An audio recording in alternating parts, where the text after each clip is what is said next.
അപ്പം എനിക്കത് ഒത്തിരി നേരം കണ്ടിരിക്കാൻ പറ്റില്ല. കാരണം ഞാനത് വീഡിയോ എടുത്തില്ലെങ്കിൽ നാളെ സമൂഹം പറയും ഞാനത് നിരപരാധിയായ ഒരാളെ പ്രതിയാക്കി എന്ന് പറയുമെന്ന് വിചാരിച്ചിട്ടാണ് ഞാൻ ആദ്യമേ പ്രൂഫിന് വേണ്ടിയിട്ട് അത് എടുത്ത് വെച്ചിട്ട് ഇതിന് മുന്നേ തന്നെ എൻ്റെ അടുത്തിരുന്ന ഒരു തമിഴൻ്റെ അടുത്ത് ഞാൻ ചോദിക്കുന്നുണ്ട്, ചേട്ടാ ഇത് ശരിയാവും തോന്നുന്നില്ല എന്ന് പറഞ്ഞു. അപ്പോൾ അയാൾ ആന്നൊക്കെ പറഞ്ഞ് തല കുലുക്കിയിട്ട് അയാൾ അനങ്ങാതെ അവിടെ തന്നെ ഇതെല്ലാം കണ്ടുകൊണ്ട് തന്നെ ഇരിക്കുകയാണ് ഈ പുള്ളി അനങ്ങണേ ഇല്ല. പക്ഷേ എനിക്കത് റിയാക്ട് ചെയ്യാൻ തോന്നി. അപ്പോൾ തന്നെ ഞാൻ ചാടി എണീറ്റു.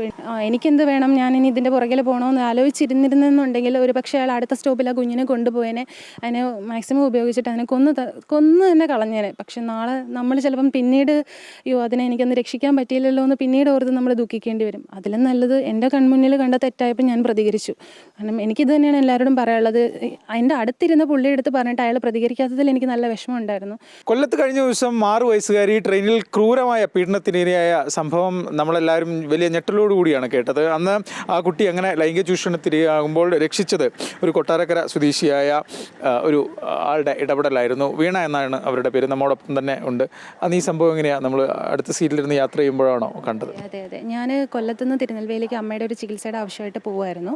അപ്പം ഞാൻ കയറിയപ്പോൾ തന്നെ ഓൾറെഡി 3 പേർക്ക് ഇരിക്കാൻ പറ്റുന്ന ഒരു സീറ്റായിരുന്നു അതിൽ. ഈ പ്രതിയും 2 പെൺകുട്ടികളും അവിടെ ഇരിപ്പുണ്ടായിരുന്നു. ഓപ്പോസിറ്റ് ഫേസ് ടു ഫേസ് നോക്കിയിരിക്കുന്ന സീറ്റായിരുന്നു. അപ്പോൾ ഓപ്പോസിറ്റ് 2 ചേട്ടന്മാരായിരുന്നു ഉണ്ടായിരുന്നത്. അപ്പം ഈ പുള്ളി എനിക്ക് എൻ്റെ അടുത്ത് പറഞ്ഞു അടുത്തിരിക്കാൻ പറഞ്ഞു. ഞാൻ പറഞ്ഞു ഇവിടെ സ്ഥലമില്ലല്ലോ, ഒരു കാര്യം ചെയ്ത് ചേട്ടൻ ഇറങ്ങി അപ്പുറത്തിരിക്കുക, അപ്പം നിങ്ങൾ 3 പേരും അവിടെ ഇരുന്നു, ഞങ്ങൾ 3 ലേഡീസ് ഇവിടെ ഇരിക്കാമെന്ന് പറഞ്ഞു. അപ്പോൾ പുള്ളി പറഞ്ഞു എന്നാൽ വേണ്ട, താൻ അവിടെ തന്നെ ഇരുന്നോളാൻ പറഞ്ഞു. ഞാൻ അങ്ങനെ ഈ ചേട്ടന്മാരുടെ അടുത്ത് പോയിരുന്നു. ഏകദേശം ഒരു മണി എന്തോ കഴിഞ്ഞിട്ടുണ്ട്. ഞാൻ ഉറങ്ങിയിട്ടുണ്ടായിരുന്നു. അപ്പം ഈ പ്രതി എന്ന് പറയുന്ന ആൾ എൻ്റെ അയാളുടെ കാല് വെച്ച് ടച്ച് ചെയ്തു. അപ്പം ഞാൻ പെട്ടെന്ന് ഞെട്ടി ഉണർന്ന സമയത്ത് ഞാൻ ഇയാളെ നോക്കിയപ്പോൾ ഇയാൾ ഒന്നും അറിയാത്ത രീതിയിൽ ഇരിക്കുമായിരുന്നു. ഞാൻ വിചാരിച്ചത് അറിയാണ്ട് പറ്റിയതായിരിക്കും എന്ന് വിചാരിച്ചിട്ട് ഞാൻ വീണ്ടും കാല് മാറ്റി വെച്ചിട്ട് ഇതുപോലെ ചെറുതായിട്ടൊന്ന് ഉറങ്ങിയ സമയത്ത് വീണ്ടും പ്രതി ഇത് ആവർത്തിച്ചു. അപ്പം ഞാൻ പുള്ളിയുടെ അടുത്ത് എന്താണെന്ന് ഇങ്ങനെ രൂക്ഷമായിട്ട് ചോദിച്ചപ്പോൾ ഒന്നുമില്ല എന്ന് പറഞ്ഞു. കാല് ഞാൻ മാറ്റി വേറെ ഇപ്പുറത്തെ സൈഡിലോട്ട് വെച്ചു. അപ്പോൾ വീണ്ടും പുള്ളി ഇത് ചെയ്ത സമയത്തിന് ഞാൻ ചാടി എന്നിട്ട് ഞാൻ എന്താ കാര്യം എന്ന് ചോദിച്ചാൽ പറഞ്ഞു ഒന്നുമില്ല, അറിയാതെ പറ്റിയത്, കാലെടുത്ത് സീറ്റിലേക്ക് നിവർത്തി വെച്ചോളാൻ പറഞ്ഞു. അപ്പോൾ ഞാൻ പറഞ്ഞു വേണ്ട, അതിൻ്റെ ആവശ്യമില്ല എന്ന് പറഞ്ഞു. എന്നിട്ട് എനിക്ക് നല്ല ദേഷ്യമായി, കാരണം നല്ല ഡിസ്റ്റർബൻസ് ആയിരുന്നു ആളെ കൊണ്ട്.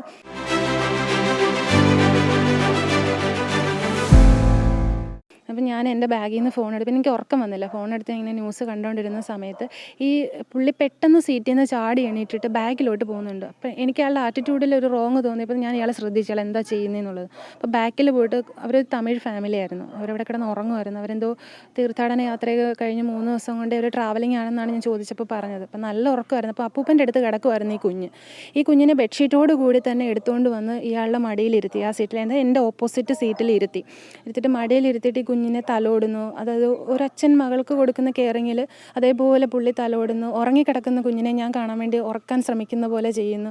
അപ്പോഴേ എനിക്ക് മനസ്സിലായി പുള്ളി എന്തോ ഒരു റോങ് ആണെന്നും എനിക്ക് നല്ല ഉറപ്പായി. അപ്പം തന്നെ ഞാൻ എന്ത് ചെയ്തു, ഞാൻ ശ്രദ്ധിക്കുന്നത് പുള്ളിക്ക് മനസ്സിലായതുകൊണ്ടാണ് പുള്ളി ഇങ്ങനെ കാണിച്ചുകൊണ്ടിരുന്നത്. അപ്പം ഞാൻ ഫോണിൽ വീഡിയോ ഓൺ ചെയ്തു. ഞാൻ പുള്ളിയുടെ ഫേസിൽ നോക്കാതെ വീഡിയോയിൽ നോക്കിക്കൊണ്ടിരുന്നു ആളെന്താ ചെയ്യുന്നതെന്നുള്ളത്. അപ്പോൾ വിൻഡോ സൈഡിലാണ് ആളിരുന്നത്. അപ്പോൾ ഈ ലെഫ്റ്റ് ഹാൻഡ് കൊണ്ട് ഈ കുഞ്ഞിനെ പുതപ്പിച്ചിരുന്ന ബെഡ്ഷീറ്റ് എടുത്ത് അയാളുടെ ഈ പ്രതിയുടെ റൈറ്റ് ഷോൾഡറിലേക്ക് മറിച്ചു. കൈ കുഞ്ഞിൻ്റെ ശരീരത്തിരിക്കുമായിരുന്നു. അപ്പോൾ നമുക്ക് റൈറ്റ് ഹാൻഡ് കാണാൻ പറ്റില്ല. അപ്പോൾ ഞാൻ വിചാരിച്ചു പുള്ളി എന്താ ചെയ്യുന്നതെന്ന് വെച്ചിട്ട് ഞാൻ ഇങ്ങനെ നോക്കിക്കൊണ്ടിരുന്നപ്പോൾ തന്നെ ഈ കുഞ്ഞൊരു ചെറിയൊരു ടീഷർട്ടും ഒരു ഷോർട്സും ആയിരുന്നു ഇട്ടിരുന്നത്. അപ്പം ഈ ഷോർട്സിനകത്തേക്ക് തന്നെ കൈ കയറ്റി പ്രൈവറ്റ് പാർട്സിലേക്ക് പോകുമായിരുന്നു. അപ്പം എനിക്കത് ഒത്തിരി നേരം കണ്ടിരിക്കാൻ പറ്റില്ല. കാരണം ഞാനത് വീഡിയോ എടുത്തില്ലെങ്കിൽ നാളെ സമൂഹം പറയും ഞാനത് നിരപരാധിയായ ഒരാളെ പ്രതിയാക്കി എന്ന് പറയുമെന്ന് വിചാരിച്ചിട്ടാണ് ഞാൻ ആദ്യമേ പ്രൂഫിന് വേണ്ടിയിട്ട് അത് എടുത്ത് വെച്ചിട്ട് ഞാൻ പെട്ടെന്ന് വീഡിയോ ഓഫ് ചെയ്തിട്ട് എഴുന്നേറ്റിട്ട് ഞാൻ ചോദിച്ചു ഇത് തൻ്റെ കുട്ടിയാണെന്ന് ചോദിച്ചു. അതിന് മുന്നേ തന്നെ എൻ്റെ അടുത്തിരുന്ന ഒരു തമിഴൻ്റെ അടുത്ത് ഞാൻ ചോദിക്കുന്നുണ്ട്, ചേട്ടാ ഇത് ഈ പുള്ളിയുടെ കുട്ടിയാണോ? അന്നേരം പറഞ്ഞു അല്ല. ഞാൻ പറഞ്ഞു പുള്ളി എന്തോ ഒരു റോങ് ആണെന്ന് എനിക്ക് ഫീൽ ചെയ്യുന്നുണ്ട്, ആളീ കുഞ്ഞിനെ എടുത്തുകൊണ്ട് നാളെ റിലേറ്റീവ് ആണോ? അന്നേരം പറഞ്ഞു അല്ല, റിലേറ്റീവ് അല്ല, പുള്ളി കൊല്ലത്തു നിന്നാണ് കയറിയേക്കണത്, ഇവർ നേരത്തെ ഇതിലുണ്ടായിരുന്നു എന്ന് എന്നോട് പറഞ്ഞു. ഞാൻ പറഞ്ഞു ചേട്ടാ ഇത് ശരിയാവും തോന്നുന്നില്ല എന്ന് പറഞ്ഞു. അപ്പോൾ അയാൾ ആന്നൊക്കെ പറഞ്ഞ് തല കുലുക്കിയിട്ട് അയാൾ അനങ്ങാതെ അവിടെ തന്നെ ഇതെല്ലാം കണ്ടുകൊണ്ട് തന്നെ ഇരിക്കുകയാണ് ഈ പുള്ളി അനങ്ങണേ ഇല്ല. പക്ഷേ എനിക്കത് റിയാക്ട് ചെയ്യാൻ തോന്നി. അപ്പോൾ തന്നെ ഞാൻ ചാടി എണീറ്റ ഉടനെ തന്നെ ഞാൻ ഈ പുള്ളിയുടെ അടുത്ത് ചോദിച്ചു, ഈ പ്രതിയുടെ അടുത്ത് ഞാൻ ചോദിച്ചു ഇത് നിങ്ങളുടെ കുട്ടിയാണോ എന്ന് ചോദിച്ചു. അപ്പോൾ പറഞ്ഞു അല്ല. ഞാൻ ചോദിച്ചു കുട്ടിയുടെ റിലേറ്റീവ് ആണോ? അപ്പോൾ പറഞ്ഞു ആണെന്ന് പറഞ്ഞു. ഞാൻ പറഞ്ഞു ആര് പറഞ്ഞു റിലേറ്റീവ്? അപ്പോഴത്തേനും ഞാൻ ഷൗട്ട് ചെയ്യുന്നത് കേട്ടുകൊണ്ട് എല്ലാവരും ഉറക്കമായിരുന്നു. എല്ലാവരും ഒരു 1:45 സമയമായി, നല്ല ഉറക്കമായിരുന്നു. അപ്പോൾ എല്ലാവരും എഴുന്നേറ്റ് വന്നിട്ട് എന്താണെന്ന് ചോദിച്ചു. അപ്പോൾ ഞാൻ ഈ കുട്ടിയുടെ പേരൻസിനോട് ഞാൻ ചോദിച്ചു നിങ്ങളുടെ അടുത്ത് ഉറങ്ങിക്കിടന്ന കുഞ്ഞിനെ നിങ്ങൾ എടുത്തിട്ട് നിങ്ങൾ അറിഞ്ഞില്ല, ഇവൻ നിങ്ങളുടെ റിലേറ്റീവ് ആണോ? അപ്പോൾ പറഞ്ഞു അല്ല, റിലേറ്റീവ് അല്ല. അപ്പോഴത്തേക്കിന് ഈ കുഞ്ഞിനെ ഞാൻ പിടിച്ച് മാറ്റിയിരുന്നു ഇയാളുടെ കയ്യിൽ നിന്ന്. കുഞ്ഞും പേടിച്ച് വരണ്ട് ഒരു സീറ്റിലിങ്ങനെ ചുരുങ്ങിക്കൂടി ഇരിക്കുമായിരുന്നു പേടിച്ചിട്ട് ഇത് കണ്ട്.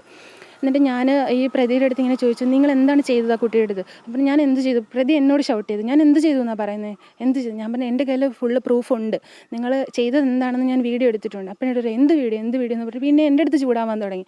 അപ്പം ഞാൻ ഈ വീഡിയോ കാണിച്ചിട്ട് അയാളുടെ മുഖത്തൊരു അടി കൊടുത്തു. ഞാൻ പറഞ്ഞു, തനിക്ക് ഈ ഒരു തൻ്റെ മോളുടെ ഒരു പ്രായം മാത്രമേ ഉള്ളൂ ഈ കുട്ടിക്ക്, താൻ എന്താണ് ചെയ്തതെന്ന് പറഞ്ഞിട്ട് അടിച്ചു. അപ്പോഴത്തേക്കിനും എല്ലാവരും വന്നിട്ട് എന്താ പെങ്ങളെ പ്രശ്നം? ഞാൻ പറഞ്ഞു, ഇന്ന പോലെയാണ് ഈ കുട്ടിയുടെ അടുത്ത് ഇത്രയും മോശമായിട്ടാണ് പെരുമാറിയത്. ഉറങ്ങിക്കിടന്നിരുന്ന കുഞ്ഞാണ്, പക്ഷേ ഈ കുഞ്ഞ് 2-3 പ്രാവശ്യം അയാളുടെ മടിയിലിരുന്ന് തിരിയും മറിയും ചെയ്യുന്നുണ്ടായിരുന്നു. അപ്പോൾ എനിക്ക് മനസ്സിലായി റോങ് ആണെന്ന്. പിന്നെ നമ്മൾ പോലീസിനെ വിവരം അറിയിക്കുകയായിരുന്നു? അതെ, ഞാൻ തന്നെ എൻ്റെ ഫോണിൽ നിന്ന് തന്നെയാണ് ഞാൻ കോള് വിളിച്ചിട്ട് കൂടെ ഉണ്ടായിരുന്ന ചേട്ടന്മാർ, ട്രെയിനിലുണ്ടായിരുന്ന ചേട്ടന്മാരുടെ കയ്യിൽ ഞാൻ ഫോൺ കൊടുത്തു. അവർ തന്നെ വിളിച്ച് പറഞ്ഞു. സ്റ്റേഷനിൽ വന്ന് പുനലൂർ പോലീസ് പ്രതിയെ കൊണ്ടു. ഇപ്പോൾ നമ്മുടെ വലിയൊരു ഇടപെടലിലൂടെയാണ് കുട്ടിയുടെ ജീവിതം ഒരുപക്ഷെ രക്ഷപ്പെട്ടിട്ടുണ്ടാവില്ല. അത് ഒരുപക്ഷെ അയാൾ ആ കുട്ടിയെ കൊണ്ടുപോകാനുള്ള സാധ്യതയുണ്ട്, മറ്റ് ഇതിലാക്കാനുള്ള അവസ്ഥയൊക്കെ ഉണ്ടായിരുന്നു. ആ രീതിയിൽ ഒരു സോഷ്യൽ കമ്മിറ്റ്മെൻറ്റ് നമ്മൾ കാണിച്ചു എന്ന് തന്നെയാണല്ലോ തോന്നുന്നത്. അതെ, ഞാൻ അത് ഇടപെട്ടില്ല. അപ്പം എനിക്കെന്ത് വേണം, ഞാനിനി ഇതിൻ്റെ പുറകിൽ പോകണമെന്ന് ആലോചിച്ചിരുന്നിരുന്നെന്നുണ്ടെങ്കിൽ ഒരു പക്ഷേ അയാൾ അടുത്ത സ്റ്റോപ്പിൽ ആ കുഞ്ഞിനെ കൊണ്ടുപോയേനെ, അതിനെ മാക്സിമം ഉപയോഗിച്ചിട്ട് അതിനെ കൊന്ന് തന്നെ കളഞ്ഞേനെ. പക്ഷെ നാളെ നമ്മൾ ചിലപ്പം പിന്നീട് അതിനെ എനിക്കൊന്ന് രക്ഷിക്കാൻ പറ്റിയില്ലല്ലോ എന്ന് പിന്നീട് ഓർത്ത് നമ്മൾ ദുഃഖിക്കേണ്ടി വരും. അതിലും നല്ലത് എൻ്റെ കൺമുന്നിൽ കണ്ട തെറ്റായപ്പോൾ ഞാൻ പ്രതികരിച്ചു. കാരണം എനിക്കിത് തന്നെയാണ് എല്ലാവരോടും പറയാനുള്ളത്. അതിൻ്റെ അടുത്തിരുന്ന പുള്ളിയെടുത്ത് പറഞ്ഞിട്ട് അയാൾ പ്രതികരിക്കാത്തതിൽ എനിക്ക് നല്ല വിഷമമുണ്ടായിരുന്നു. പക്ഷെ ആരാണെങ്കിലും, ആണായാലും പെണ്ണായാലും, തെറ്റ് കണ്ടാൽ പ്രതികരിക്കും. പിന്നീട് ആ കുട്ടിയെ അല്ലെങ്കിൽ അവരുടെ കുടുംബത്തെ ബന്ധപ്പെട്ട് സംസാരിക്കുന്നതും ചെയ്തിരുന്നു? ഞാൻ സംസാരിച്ചിട്ടില്ല. അവരെന്നലെ മെഡിക്കൽ എടുക്കാൻ വേണ്ടിയിട്ട് പോലീസ് വന്ന് കൊണ്ടുവന്നിട്ടുണ്ടായിരുന്നു. അവർക്ക് ഒരുപാട് നന്ദി പറഞ്ഞിട്ടാണ് പോയത്. കുഞ്ഞും എൻ്റെ അടുത്ത് വന്ന് താങ്ക്സ് ഒക്കെ പറഞ്ഞിട്ടാണ് അവർ തെങ്കാശിയിൽ ഇറങ്ങിയത്. തെങ്കാശിയിൽ റെയിൽവേ സ്റ്റേഷനിലാണ് അവർ ഇറങ്ങിപ്പോയത്. പക്ഷേ അവർക്കും ഒരു ഭയങ്കര ഷോക്കായിട്ടിരിക്കുകയാണ്. അവർ പറഞ്ഞു, ഞങ്ങൾ നല്ല ഉറക്കമായിരുന്നു, ഞങ്ങൾ ഭയങ്കര ടയേർഡായിരുന്നു, ഉറങ്ങിപ്പോയതാണ് എന്നൊക്കെ അവരെന്നോട് പറഞ്ഞു. വലിയൊരു ഒരു കുട്ടിയുടെ ജീവൻ രക്ഷിച്ച ഒരു സന്തോഷമുണ്ടല്ലോ ഈ ഒരു വേദനയുടെ ഇടയിൽ. അതെ, എനിക്ക് നല്ല സന്തോഷമുണ്ട്. അപ്പം എൻ്റെ ആഗ്രഹം എന്ന് വെച്ചാൽ ആ പ്രതിക്ക് ഓൾറെഡി പ്രതിയുടെ പേരിൽ 3-4 കേസുകൾ ഫയൽ ചെയ്തിട്ടുള്ളതാണെന്ന് പറയുന്നു. അയാൾ കൊല്ലത്ത് ജനയോഗ ഓഫീസിൻ്റെ ബാക്കിൽ ഒരു ഇറച്ചിക്കടയിൽ ഇറച്ചി വെട്ടുകാരനായിരുന്നു. പക്ഷേ ഇനി ആർക്കും ഒരാൾക്ക് പോലും, കുഞ്ഞുങ്ങളായാലും വലിയവർക്കായാലും ഇങ്ങനെ ഒരു അവസ്ഥ ഉണ്ടാവാതിരിക്കട്ടെ. നമ്മുടെ കണ്ണിൽ കണ്ടാലും നമ്മളത് പ്രതികരിക്കുക. ഞാൻ പ്രതികരിച്ചില്ലായിരുന്നെങ്കിൽ ചിലപ്പോൾ ഇന്ന് കുഞ്ഞ് ജീവനോട് ഉണ്ടാവില്ലായിരുന്നു. എന്തായാലും വീണയുടെ ഇടപെടൽ, ആ ട്രെയിനിൽ ആ പാതിരാത്രി സമയത്തെ ഇടപെടൽ, അത് ഒരു 6 വയസ്സുകാരിയുടെ ജീവൻ രക്ഷിക്കാൻ വലിയ തോതിൽ സഹായിച്ചിട്ടുണ്ട്. താൻ എന്തിന് ഇത്തരത്തിൽ കാര്യങ്ങൾ ഇടപെടണമെന്ന് വിചാരിച്ചൊരു പക്ഷേ ഈ വീണ ഇരുന്നിരുന്നെങ്കിൽ ഒരുപക്ഷെ 6 വയസ്സുകാരിയുടെ ജീവൻ തന്നെ ചിലപ്പോൾ നഷ്ടമാകുന്ന അവസ്ഥയുണ്ടായിരുന്നു. എന്തായാലും വലിയൊരു ഇടപെടൽ, വലിയ അഭിനന്ദനം അർഹിക്കുന്ന ഒരു പ്രവൃത്തിയാണ് വീണയുടെ ഭാഗത്തുനിന്ന് ഈ സംഭവവുമായി ബന്ധപ്പെട്ടുണ്ടായിരിക്കുന്നത്. കൊല്ലത്തുനിന്ന് AV ജയശങ്കർ.